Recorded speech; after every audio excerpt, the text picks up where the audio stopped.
Hey guys, Dr. Dex here. Today we're talking about brackets, joist hangers, angle brackets, things that we use to mount to a house, things that we use to hold decks up structurally. A lot of it's made by a company called Simpson Strong Tie. So if you get something out of this video or you learn a little something, click that subscribe button and don't forget to hit the bell icon if you want to be notified every time we're putting out fresh content. All right, oh, one more thing. If you want to learn how to do this, make squiggles in decks, don't forget to go sign up for Dr. Dex Masterclass, become a master heat bender just like me. All right, so I had a lot of people commenting and asking me to share what type of brackets we use on our decks to make our positive connections. So I have all that stuff here. I'm going to show it to you. The first one is our most commonly used bracket.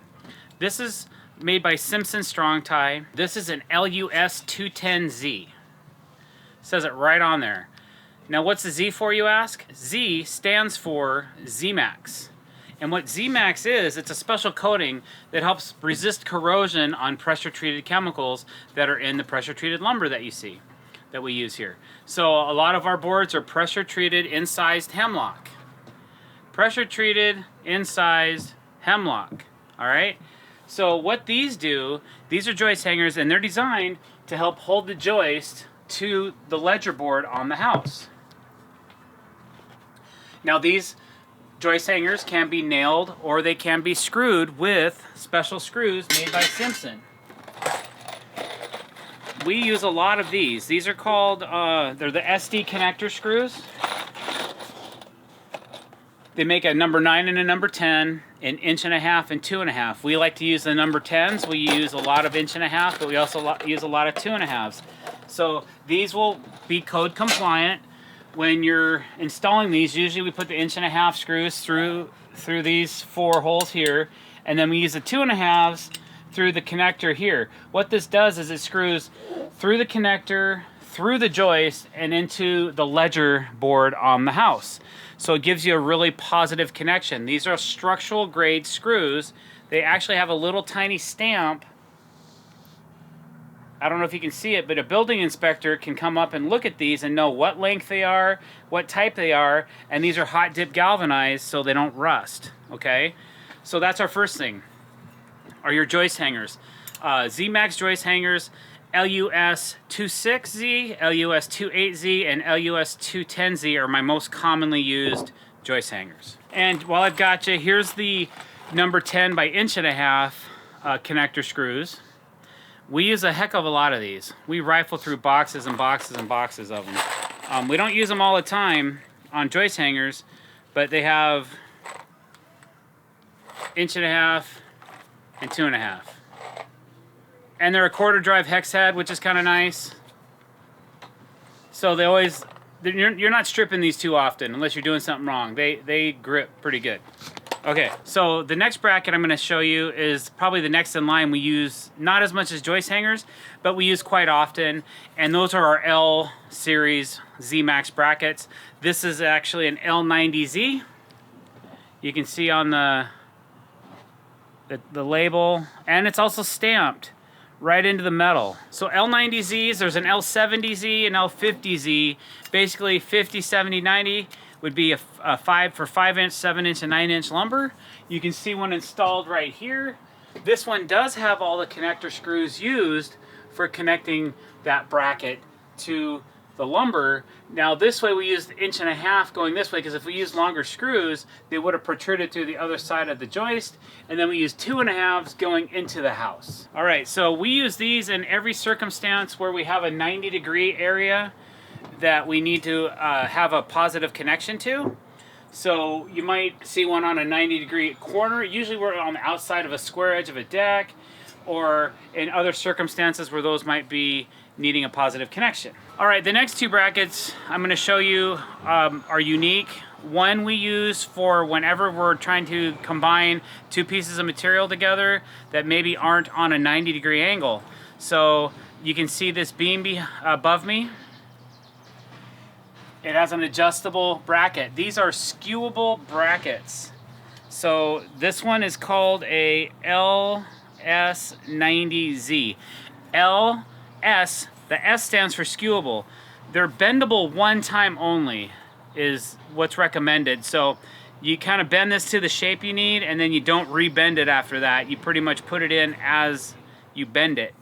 So again, all Z-Max coated, but these make it possible for us to create a positive connection from beam to beam with this bracket and the structural drive screws. These are all 2.5-inch screws going into here. All right, so we put these on both sides of our beams. One is bent maybe a little bit tighter than the other one, and then depending on multiple angles, we can show you another situation where we put one in that has a more aggressive angle than this. Okay, but these come in really handy whenever you have bracketry that's not a common angle, which for us is all the time. So we use a lot of these, and these also come in 50, 70, and 90 series, and they may come in 30s as well. I'm not sure 100%. We rifle through a lot of these, a lot of L70s and a lot of LS70s. All right, my next bracket I want to show you is a heavy duty angle bracket. They call it a medium duty, but I think it's pretty heavy duty, and this is a ML24Z. So it's, I think it's 3 inches or 3.5 inches wide. It might be 4 inches wide. And you're supposed to use a different type of screw. You use a strong tie screw, but they're thicker than the ones I just showed you. And I think it says right on here, use 1/4 inch by 1.5 inch screws. So if I'm using these into a 6x6, I actually use a 3-inch screw instead of the 1.5 inch. But engineering is clear that you can get by with just an 1.5 inch. So what I use these for is a positive connection from post to beam. So I'm not using some big crazy bracket because there was no way I could have had all these custom brackets fabbed up on all these angles, because I didn't know what these angles were going to be until I actually put up the post and started framing. So it would have taken another 8 weeks to get the bracketry. Not acceptable. So this concedes my engineer's good with this as being a positive connection from post to beam. And then these are what helps keep the beams from wanting to twist. Plus these are engineered glue lambs, and they're waterproofed, so they're not going to warp or twist or get wet and dry out or anything like that. They're just standard glue lambs. They're going to stay for the long haul. They're not going to move around. We're going to wrap these. So as long as I have that positive connection, I'm good to go there. So we also use these a lot on stairs, on the bottom of a staircase, where we need something to positively connect the stair to concrete. We'll attach this to the back side of a staircase, and then we'll anchor down into concrete with these. They work great for that. And again, if you're in a short elevation situation and you need a really strong 90, these work great. We use quite a bit of these too. I usually buy these 50 at a time. So there's just one last thing I want to show you guys. I had a lot of questions as well, and since we're talking about hanging things on the houses and structural bracketry and things like that, had a lot of people asking about how do you hang your ledgers onto the house. So you can see my ledger board here has Fasten Master ledger locks every 16 inches because this wall is studded, and their studs go all the way through the wall, and there is no belly board or no rim board on this house, whoever framed it. So we identified every single stud on the house. So we ran these 3 5/8 fasteners into the wall. There were 2x4 studs, so we went through an 1.5 inch ledger board and got 2.5 inches into each stud twice for our ledger connection onto the house.